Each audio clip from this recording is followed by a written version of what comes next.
On reprend Bezrat Hashem. Donc on est dans le Pardes, on est dans la porte 20 et on est au chapitre 11. Et je résume rapidement, c'est-à-dire c'était un texte du Zohar dans Shemot qui expliquait, qui posait une question sur la structure du Shem Yud Ke Vav Ke. Si vous vous rappelez brièvement la question, c'était de savoir surtout pourquoi est-ce que Bina, elle était liée au He. D'accord? Et pourquoi est-ce que Bina, elle était liée au He? Pourquoi? Parce qu'on aurait pu comprendre, en tout cas c'est ça la question que je me rappelle bien, qui avait été posée en rêve. C'est ça, que Rabbi Abba, il avait posé en rêve à Rabbi Shimon Bar Yochai. Donc il a posé une question en rêve. Et il lui a dit, pourquoi est-ce que le He, c'est Bina? Alors, en gros, je résume, c'est que, vu que le tétragramme, c'est un déploiement, qu'un nom, c'est une force, c'est pas une suite de lettres, d'accord? Vu que le tétragramme, c'est un déploiement, et on avait bien compris que ce déploiement, il commençait à partir de la pointe du yod, et qu'après, il y avait le yod, qui en gros correspondait à la pointe, c'est Keter, et le yod, c'est Chorma, et qu'après, on a le Vav, et le Vav, c'est Tiferet, et après, on a le dernier He, le He, c'est Malchut, on comprend qu'il y a une progression. Mais cette progression, elle n'est pas claire en ce qui concerne le passage du Yod au He. Normalement, si le Yod, c'est un petit élément qui correspond à une lettre, on a dit qu'il n'y avait presque même pas de forme, etc., pourquoi est-ce que tout d'un coup, ça faisait un He, et après effectivement, le Vav et le He, ça c'était clair. Pour répondre à cette question, du coup, c'est ça notre chance maintenant, c'est que le Zohar, il dit, enfin que Rabbi Shimon, il lui a répondu donc en rêve, et donc on va relire ce passage, qu'il fallait reprendre au verset capital, qui est dans la création du monde, et ce verset, il indique quoi? Ce verset, il indique le mouvement du flux divin. Alors c'est quoi? Donc on reprend au début du Zohar, enfin dans le Zohar, Amarli. Donc, on va juste relire, nous, le Zohar. Amarli, Tachazé. Il lui dit, viens et vois. Active, c'est ça qui est écrit. Vena'ar yotse meheden le'ashkot et agan. Donc, c'est le verset qui décrit la géographie du jardin d'Éden. Et dans ce verset, comme il est au présent, donc il indique le flux permanent des choses. Et donc, Vena'ar, et il y a un fleuve. Ce fleuve, yotse, il sort. Il n'y a pas marqué qu'il sortait, donc il sort. Il sort de Eden, Yotsem Eden, les Ashkot et Agan, pour pouvoir abreuver le jardin. Et on a vu la dernière fois dans Shah Arkeakiloïm toutes les manières de comprendre cette notion de Nahar. Mais donc, je reprends, vous avez un fleuve. Ce fleuve, il sort de Eden et il va abreuver un jardin.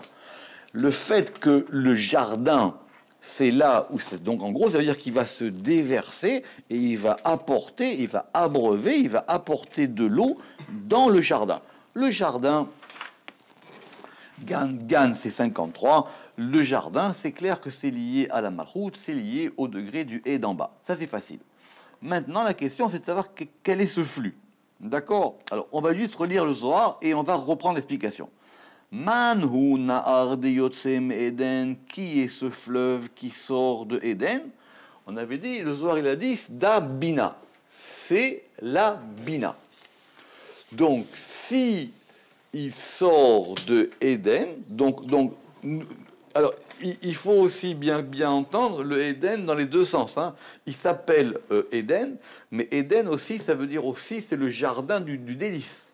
D'accord? Les Adanim, d'accord, ce sont les délices.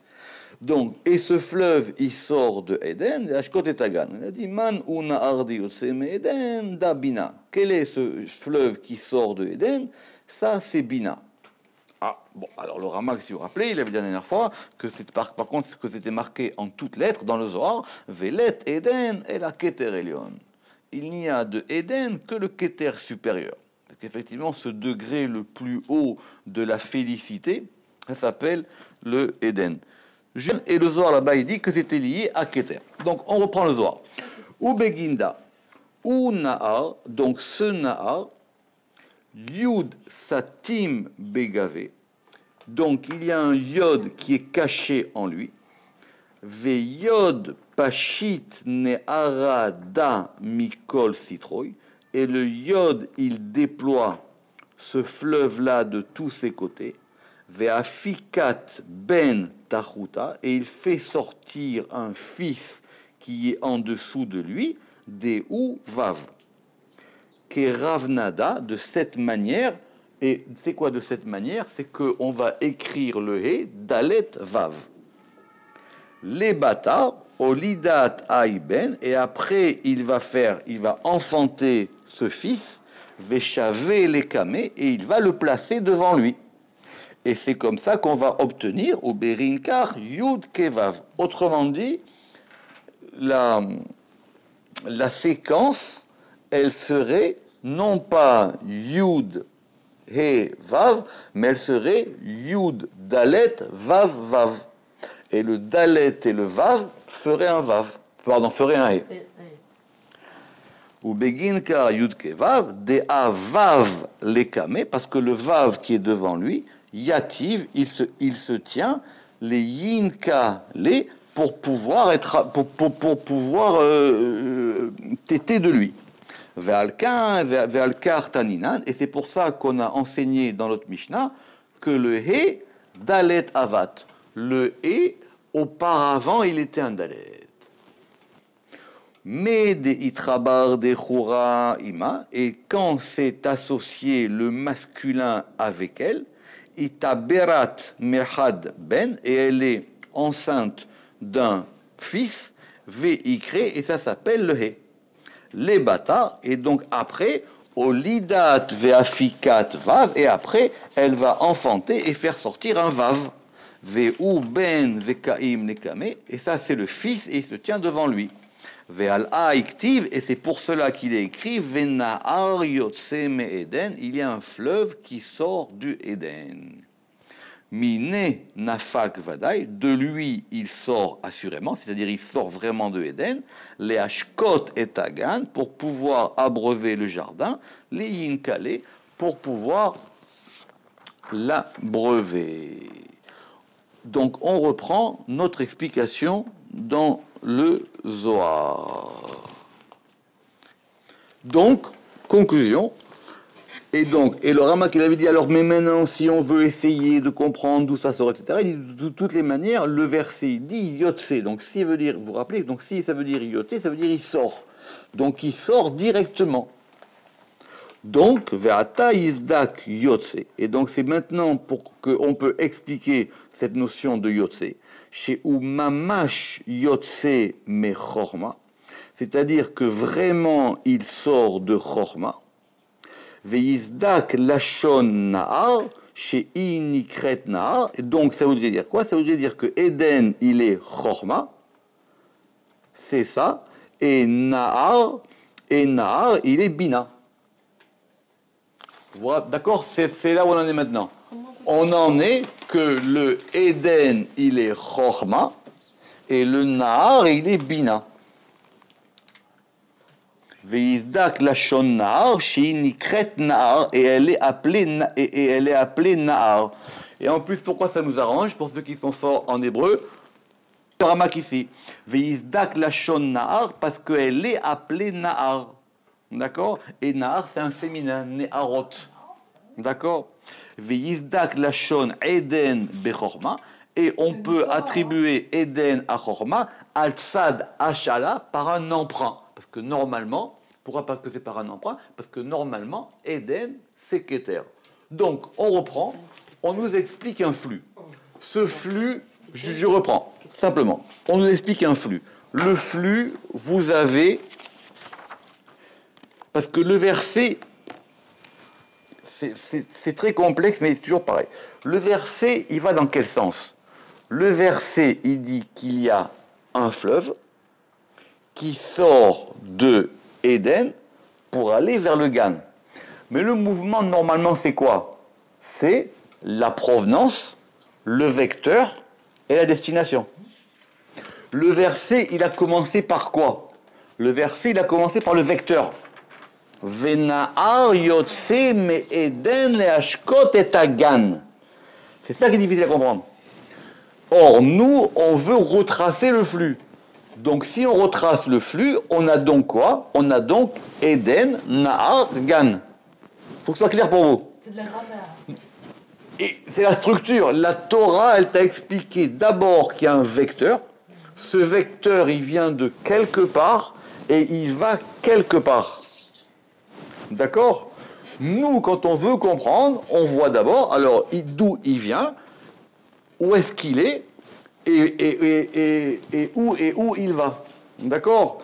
Donc, si maintenant on remet les choses à plat, on va dire que, donc, d'où est-ce qu'il vient? Il vient de Chorma.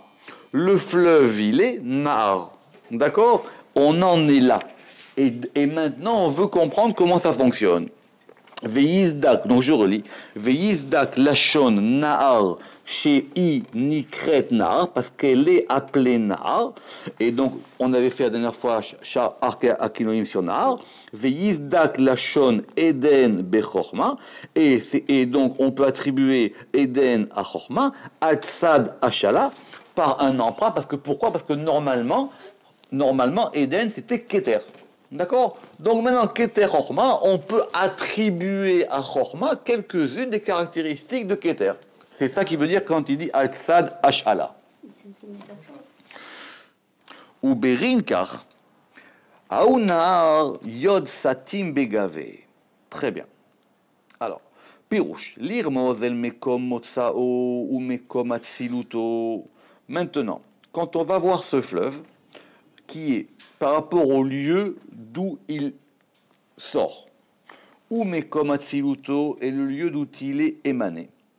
Uchrach iyot metsuya be'atzmuto metsiut mekora shiya chorma. Il faut qu'il porte en lui la caractéristique de son origine. Il faut qu'il soit formé be'atzmuta dans son essence, metsiut la réalité mekora de son origine, qui est la chorma. D'accord? Donc, c'est toujours pareil, on garde toujours des traces de là d'où on vient. Donc, ce fleuve, il sort de Éden. Ce Éden, c'est Chorma. Or, Chorma, c'était un Yud. On est d'accord. Velachen, Nimsa Betsurat He.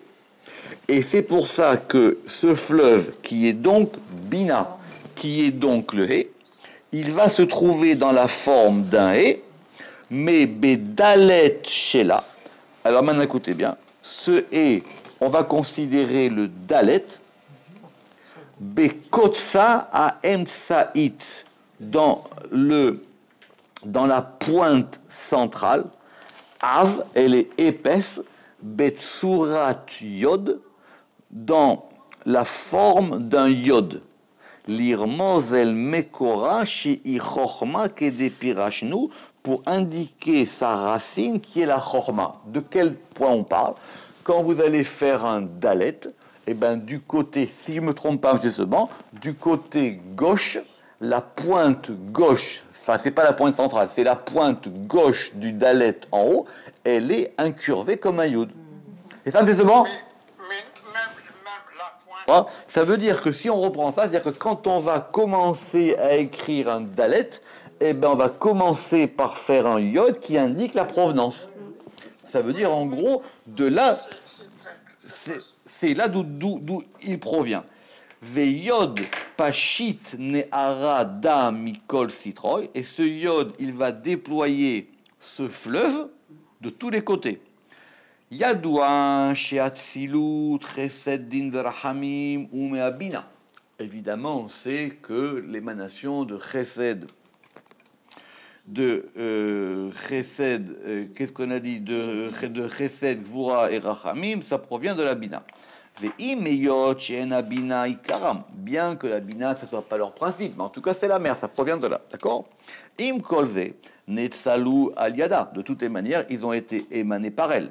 Vedererba netsalu, et c'est par elle qu'ils ont été émanés, comme on l'expliquait dans Shar Seleratilut au chapitre 6. Veimken. Nimsa les fisé, יוכרח להיות מקורה החסד והדין והרחמים נעלמים בתוכה. Et donc, c'est pour la raison pour laquelle on doit trouver dans la Bina les sources du chesed, du din et du rachamim qui sont enfouis en elle. Ça, on a déjà répondu à cette question. Comment si c'est comme ça, le et de la Bina, il sera constitué de 3 vaves. Vous vous rappelez, ça on avait vu dans le Pardes, d'accord ou pas? Et quand on va considérer que la Bina, c'est la mer, et donc la Bina, c'est la mer, ce qui n'est qu'un de ses aspects, et c'est-à-dire qu'elle a en elle les 3 axes, et donc, ce et sera composé de 3 vaves. Et ces 3 vaves correspondront aux 3 axes, chesed din, verachamim. Vei mefutahat besod gimel kavim aele, et donc elle est ouverte dans le secret de ces 3 axes. Ve'ainu kama, et c'est ça qu'on veut dire, yod pashit neara, le yod, il déploie le fleuve. De'ainu shenit pashta, c'est-à-dire qu'elle s'est déployée, bemetziyut rishona, dans sa première réalité, lishne ruchot, dans 2 directions. Ahat el yamin ve'ahat el smol, une vers la droite et une vers la gauche. Vedin vezerachamim, une qui sera din, et une qui sera rigueur, et une qui sera miséricorde, rachamim. Ve'apshitut azeh ve'atziluto, et ce déploiement et cette émanation, ça provient de la chorma, qui a bina, mais à chorma nezet, parce que la bina, elle a été émanée à partir de chorma. Donc on est en train de comprendre ce flux dans l'écriture du nom. Et la question était sur ça, c'est qu'on ne comprenait pas comment ça marchait. Vezeu pashit neara mikol citrouille, et c'est pour ça que maintenant, ce fleuve va se déployer de tous ses côtés. Comment? Parce qu'au départ, il va prendre la forme d'un dalet. De'ainu tsurat dalet shebahe. Ve'afikat ben techuta. Et elle va faire sortir un fils en dessous d'elle. Et ça, utsurat vav. Et ça, c'est la forme d'un vav chez betoch dalet, qui est dans le dalet. Alors, ça, c'est pas évident. Parce que s'il dit comme ça, mais ça il faut laisser ouvert, c'est pour ça que j'ai pas ramené aujourd'hui le Oriakar, parce que là-bas il va donner plusieurs explications. Mais parce que nous on avait considéré que donc c'était quoi? Que c'était Dalet Vav. Mais là il dit Tsurat Vav chez Betoch Dalet, le Vav qui est dans le Dalet. Or si c'est le Vav qui est dans le Dalet, c'est quoi? C'est la jambe droite. Bidiouk. La jambe droite. Eh oui, c'est le côté droit, c'est la barre verticale, c'est la barre verticale droite du dalet.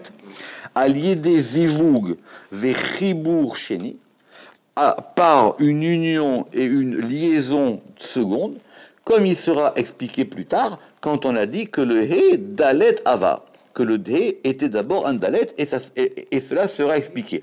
Ça, on ne peut pas répondre à toutes les questions. Il faut laisser comme ça. On comprend juste que maintenant, au lieu de considérer la bina comme étant un hé, on va considérer la bina comme étant un élément qui reçoit de chorma et qui va donner maintenant à des éléments. Or ça s'appelle un fleuve. Le fleuve, c'est quoi? C'est un canal qui fait passer de l'eau de la source jusqu'à la rivière. Et ça, l'histoire du fleuve. C'est pour ça que le roi Salomon, il a dit que la Néarot Olchim Elayam Bayam et Neno Malé. Parce que c'est cet élément du flux. Étant donné que Dalet, c'est une porte. En plus, Omnam, Raoui la date, la malhonnête salou, Gimel apeshitiot yachad. Alors il dit, il faudrait savoir pourquoi est-ce que alors n'ont pas été émanés ces trois épanchements ensemble, à Chesed, Ve'a Din, Ve'a Rachamim, qui sont Chesed, Din et Rachamim. Autrement dit, on aurait aimé que quand la Bina, elle se constitue directement en 3 axes. D'accord? Et apparemment, si ça vient d'abord sous la forme d'un dalet, on n'a que 2 axes. Vela manitake varachamim atribur sheni. Et pourquoi est-ce que Rachamim, il a été empêché ou retardé jusqu'à ce qu'il y ait un deuxième lien? Chochma bebina, Chochma dans Bina, comme cela sera expliqué. Et là, inyan ou qui kodem ayu ashne ketzavot shem adin ve'achesed. Et donc c'est pour ça que d'abord il y a eu din et chesed. Et après, ils ont eu besoin d'un élément qui va les équilibrer. Il est en train de vous expliquer comment ce et il s'est constitué. Ce et il représente les trois axes. Les trois axes qui sont dans la matrice, pour s'exprimer comme ça. Ces trois axes, ils sont dans Bina. Donc, il a en lui toutes ces possibilités-là. Ces possibilités-là, pour le moment, c'est ça qu'on appelle le nahar. Le nahar, c'est quelque chose qui permet de passer d'un endroit à un autre. C'est quelque chose qui va charrier un flux. Vous vous rappelez la dernière fois, quand on avait parlé de toutes les occurrences de fleuves dans le jargon, on parle de ça. Alors, il dit d'abord, ça sort sous forme de 2. Et après, comme il faut, et comme ces deux sont antinomiques, puisqu'il a dit que c'était din et chesed, donc il faut un troisième qui sera rachamim. Ve'acharkar usrachu lemachlia benehem. Ve'kodem sheraou sheyakdimu acholkim ve'acharkar amachlia. Et donc, en général, d'abord on fait apparaître les deux parties opposées, et après on met l'équilibre au milieu. On n'est pas en train de parler d'une antériorité temporelle, que c'est d'abord un qui sort et après le deuxième et après le troisième. Aval kavanatenu kedimat ma'ala. Simplement, on parle d'une antériorité bidjouk. On parle bidjouk, d'une antériorité qualitative. Non, causale. Enfin, ça veut dire c'est dans leur qualité. Oui, mais on peut dire causal aussi. Voilà. Oui. Ve'amar ben techuta diyuvav. C'est pour ça qu'il y a un fils en dessous de lui qui est le vav. Leorot al metziuto aneelam betsod adat. Shesham metziuto rakia pashut betsurat vav. Beshar eser velotesha. Ah, il n'est pas gentil avec vous, le Ramak. Il veut que vous travaillez. Ça veut dire quoi? Qu'il y a un fils en dessous de lui qui est le vav. C'est pour nous indiquer qu'il y a maintenant un degré caché dans ce fameux mystère du date. Vous vous rappelez ce que c'était d'après le Ramak le date? C'est quoi date? Da'at, c'est une potentialité de Tiferet qui remonte entre Chorma et Bina. Et parce que là-bas, chez Sham Metziuto, et là-bas, il va avoir la forme d'un rakia. Et là-bas, il va avoir la forme d'une étendue. C'est quelque chose qui va séparer entre les choses.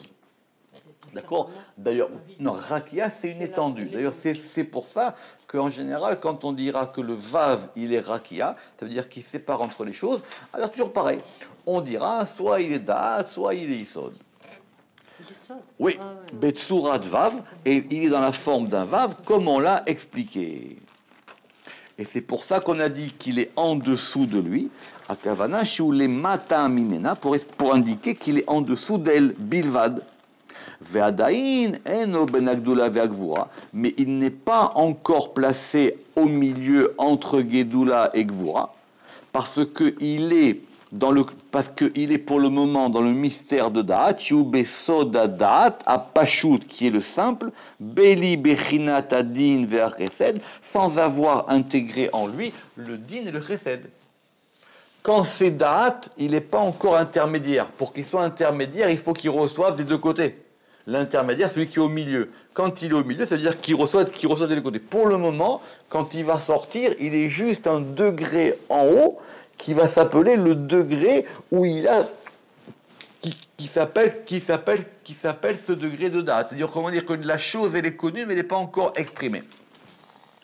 Les matami bina shenila, simplement à ce degré-là, il est juste second par rapport à bina, il est juste en dessous de bina. Pour qu'il se place comme intermédiaire, il faudra qu'il redescende ou qu'il se place entre chesed et gvura. Chez Kacher ou Ben Agedula vers Gvura ou les Mata Mishneem, parce que quand il est entre Gedula et Gvura, alors il est en dessous des deux, ou alors il est entre les Cholapachot. tout au moins. Velo tachat bina mamash, mais il n'est pas sous la bina exactement, comme il l'est maintenant, kemoata. Bemetsiut rishon, ou dans sa première configuration, on peut dire, beyoto rakia levad, où là, il est simplement un rakia. Ça veut dire quoi? Beseder, veafikat aiben, et ça fait sortir ce fils. Pirouche. Et donc maintenant, veatzilu, chetzilu, veotzilu, veotzilu, el ben chesed ugvura, et après, on fera sortir un élément qui sera entre chesed et gvura. Ve'amru, ve'shave lekame. Et après, c'est pour ça que le Zohar, il a dit, et on le place devant elle, qui kulam em lefanea, avalo tartea be'etzem, parce qu'ils sont tous devant elle, enfin devant elle, non. Vous croyez, quand on écrit les lettres de droite à gauche, ils sont tous devant elle, mais pas en dessous d'elle. Ok. Alors, oui, c'est très compliqué parce que, mais c'est ça le but.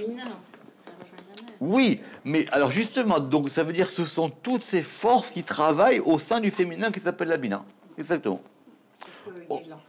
Oui, mais que ça fasse sortir un vav. Mais la question, c'est de savoir comment est-ce que ce et il est constitué. Oh, yakavana al seder amidat aotiot. À moins que maintenant on parle simplement du fait d'établir les lettres. Parce que quand maintenant il va sortir d'elle et à l'extérieur, alors simplement veilla sa tiferet et il va devenir tiferet besod a peerot et tiferet alors tiferet évidemment on revient toujours, il faut comprendre la langue. Tiferet, il y a plusieurs étymologies à cette notion de tiferet, d'accord? Alors, Tiferet, ça vient de la racine PR, P Aleph Resh, d'accord? On a vu cette semaine le verset Israël, Asher Becha, et Paar, ou et Paer? Et Paar. C'est Dieu qui dit Israël parce que par toi, et Paar.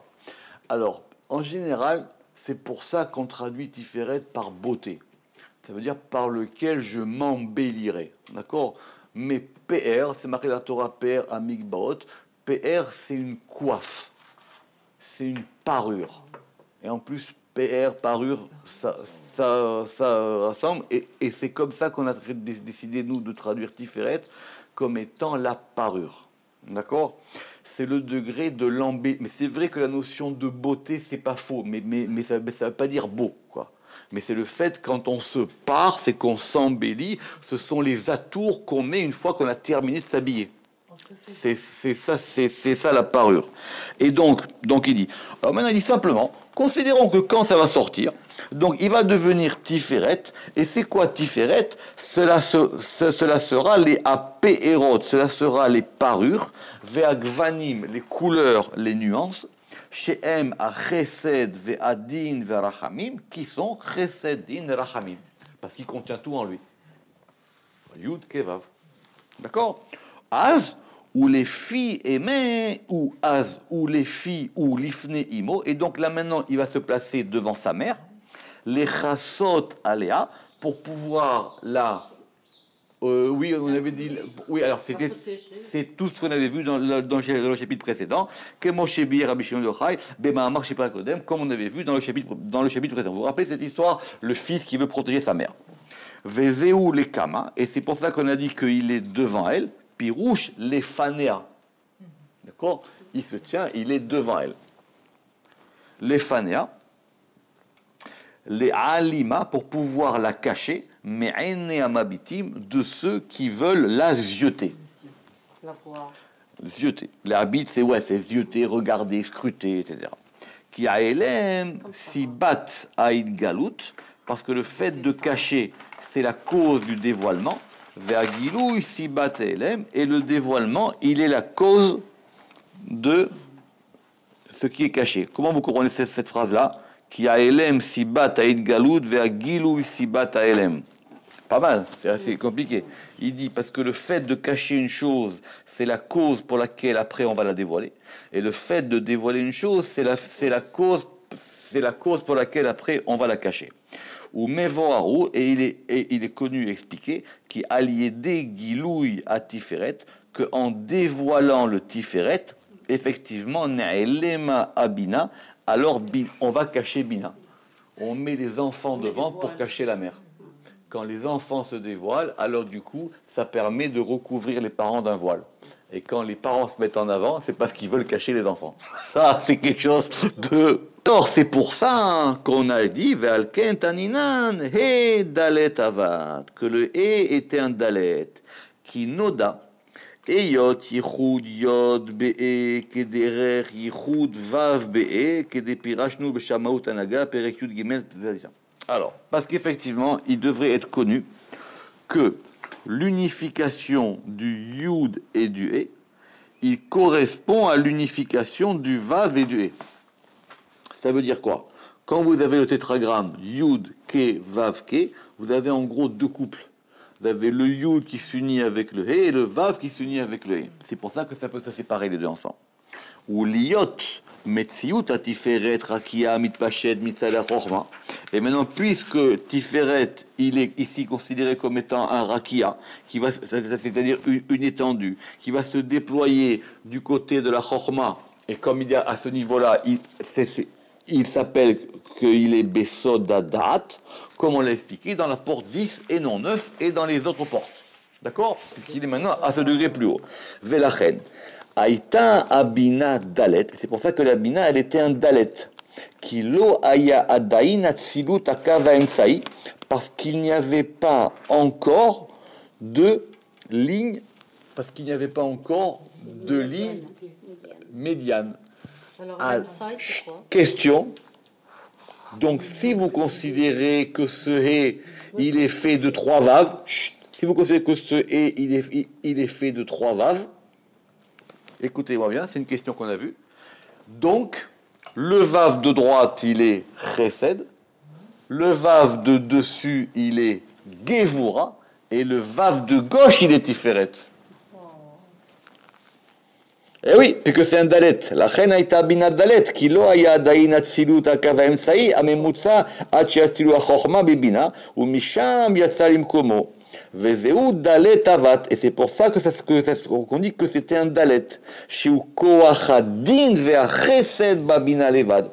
Ça veut dire que la bina, elle est simplement ici constituée de chesed et de bina. Jusqu'à ce que sortira le Tiferet, parce que Tiferet, pour qu'il sorte, il faut que lui aussi, Bina, elle reçoive quelque chose de Chorma, et par lui, maintenant, ça va former un et dans la Bina. Et de là, il pourra après être émané plus bas pour être entre les Ketzavot, pour être entre les extrémités, Vena asa gan, et il va devenir le gan. Pourquoi? Parce que si on dit Venahar Yotse me Eden, on a dit que Eden c'est quoi? C'est Chorma. Nahar c'est Bina, et le gan c'est Tiferet. Eh oui, on est obligé de dire ça. Qui ou Baal Shesh Netiot Kanoda. Parce qu'il est maintenant l'aspect où c'est en lui qu'on plante. C'est en lui qu'on lui, c'est lui qui est le maître des plantations. Oui, et les 6 plantations qui sont quoi? Qui sont les 6 directions de Tiferet. Donc dans cette configuration-là, 6 directions, Tiferet? oui, il est Vav Tiferet, il est l'axe central et il comprend Chesed Gvura Tiferet et Odisod. Et il comprend tous ces degrés à la fois. Donc de ce point de vue-là, c'est pour ça qu'il vous a laissé ce texte à la fin, le Ravak. Parce qu'il dit, maintenant, il ne pouvait pas le sortir avant, parce que c'est un texte compliqué du Zohar. Donc là, maintenant, je reprends. On a Eden qui est Chorma, Nar qui est Bina, et le Gan qui est forcément Tiferet. Ve'al ha'iktiv ve'nahar yotse me'eden. Et c'est pour ça que c'est écrit le Nahar, le fleuve, il sort de Éden, mais voir que des shepirashnu lemala, et comme nous l'avons expliqué plus haut. Ve'zeu omro, et c'est pour ça qu'il était dit, min e nafik vadaï, de lui il sort assurément. Akavana be'etzem yotse me'eden, ça veut dire que maintenant, dans sa substance, il sort de Éden. Mine nafik Techev qui dépirachnu, et maintenant il sort tout de suite comme on l'a expliqué. Venimsa Yahar Yotse. Et donc maintenant, on a expliqué qu'on a vraiment l'explication pointilleuse. Nahar Yotse, on a le fleuve, Yotse Ve'eden, et là maintenant c'est Medougdak. Ve'ach les fizé, les Ashkot et Tagan, Ksadochak. Alors, effectivement, alors maintenant, il va falloir qu'on revienne à ces questions que je viens de poser. Quand on a dit les Ashkot et Tagan, c'est un peu compliqué. Qui Beshlama, les Pirouches, Eden, parce que si maintenant on reprend tout, maintenant vous devez être en forme. Vous vous rappelez qu'on a dit, si on dit que Eden il est Keter, alors Nahar il est Chochma et le Gan il est Bina. Oui ou non? Configuration 1. Très bien. Vechen, les Pirouches, Eden. Et de même, si on dit que Eden il est Bina, le Nahar il est Tiferet et le Gan il est Malchut. Tout ça, Necha. Tout ça, c'est bon. Mais maintenant, ce que le Zohar il nous dit, de la Gan, pourquoi est-ce qu'on. Donc, je reprends. Soit on dit que Eden, il est Keter, Nahar, il est Chochma, et Gan, il est Bina. Oui ou non? Très bien. Ou alors on dit Eden, il est Bina, Nahar, il est Tiferet, et Gan, il est Malchut. Mais c'est l'air. Tout ça, il dit Necha. C'est bon, ça passe ça. Pourquoi? Dit la Gan Sodek, parce que quand on parle d'un jardin, qui Ikar Netiot, et ce jardin, alors on peut l'attribuer soit dans Bina, soit dans Malchut, parce que ce sont des lieux de germination, ce sont des lieux de gestation. Nachon? Oui ou non? Aval lefi hapirush hazeh ki gan ou batiferet enot sodek bo la Gan. Mais d'après ce qu'on vient de voir ici, ça ne marche pas. Qu'on devrait donc absolument attribuer Gan à Tiferet. Alors, c'est pas évident. Simplement, il vient juste de dire un peu plus haut, comme elle a relevé la dame, qui ou Baal Shesh Netiot Kanoda. Vena Asagan qui ou Baal Shesh Netiot. Or, Baal Shesh Netiot, c'est sûr que c'est Tiferet. Donc voilà. Donc il dit effectivement, c'est pas simple. Velaze Amar.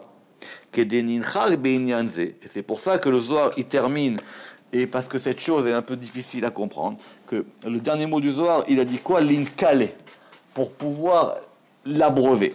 Pirouche qui tiferet, qui gvar yizdakbo la Gan, parce que ça veut dire que d'après ce Zohar, on lui a attribué cette notion de Gan, qui ou Baal vav nitiot, parce qu'il a 6 plantations, comme on l'a expliqué. Ou mitamadocha kazé, et c'est pour cette raison qui est un peu compliquée et un peu poussée, on va dire. Igdim ve'amar, c'est pour ça qu'il a dit minenafik, c'est de lui qui sort assurément, vadaï. Qui a falpi chez loïsdak la Gan, parce que bien qu'effectivement c'est pas évident de lui attribuer cette notion de Gan, yoter tov chez nedagdek broche apasuk. Donc à ce moment-là, ça serait plus mieux de se concentrer sur le début du verset, quand on dit Nahar Yotse Me'eden, et qu'on garde 3 mots. Et quand on a Nahar Yotse Me'eden, alors effectivement, Ve'ot Shem Gimel Tevot, mais chez Nedagdek Tavachat, plutôt que d'en avoir un. Très bien. Alors, qu'est-ce qu'il veut dire? Quand on a Nahar Yotse Me'eden, vous comprenez, on a 3 éléments. Mais si maintenant on voit le verset, ouais, je comprends ce qu'il veut dire. Venahar yotse me'eden le ashkot et tagan. C'est ça. Ça veut dire que le fait de dire les ashkot et tagan, le fait d'abreuver le jardin, on peut considérer que c'est pas directement. C'est comme ça que je comprends. ועוד מטבע, ולזה אמר מיני נפיק, דהיינו ונער יוצא מעדן, וגם מתיישב קצת להשקות את הגן, להנקלה, et donc du coup on peut comprendre que ça veut dire pour pouvoir abreuver le jardin, mais plus tard, pas directement. Chez Gambo yesh netiot, jusqu'à, parce que en lui il y a aussi des netiot. Il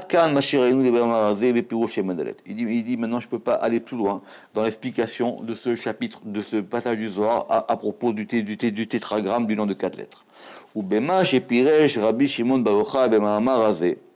Et maintenant, le fait que Rabbi Shimon Bar Yochai il expliquait dans ce passage-là que le mais inyana que le chez ou gimel kavim, que le et il est considéré de 3 axes.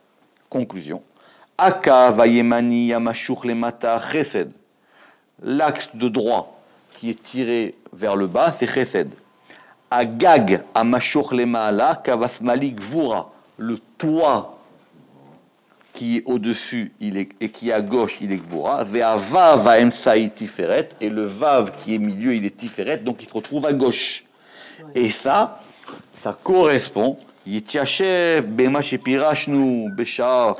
correspond à ce qu'on a expliqué dans Shara Metziut, dans le chapitre 3, quand on a dit que chaque fois qu'il y a un et, on peut le considérer comme étant fait de 3 vav, qui sont les 3 patriarches, Abraham, Yitzhak et Yaakov, Chesed, Din et Gvura. On a terminé avec ce chapitre, c'est très compliqué, je sais très bien, parce qu'il renvoie à beaucoup de choses. Si Dieu veut, quand on reprend, on verra après les 2 derniers chapitres sur les noms qui nous manquent pour arriver aux 10, qui sont le Shem Tsevakot, El Chai et Shaddai, Baruch Adonai Leolam, Amen ve Amen.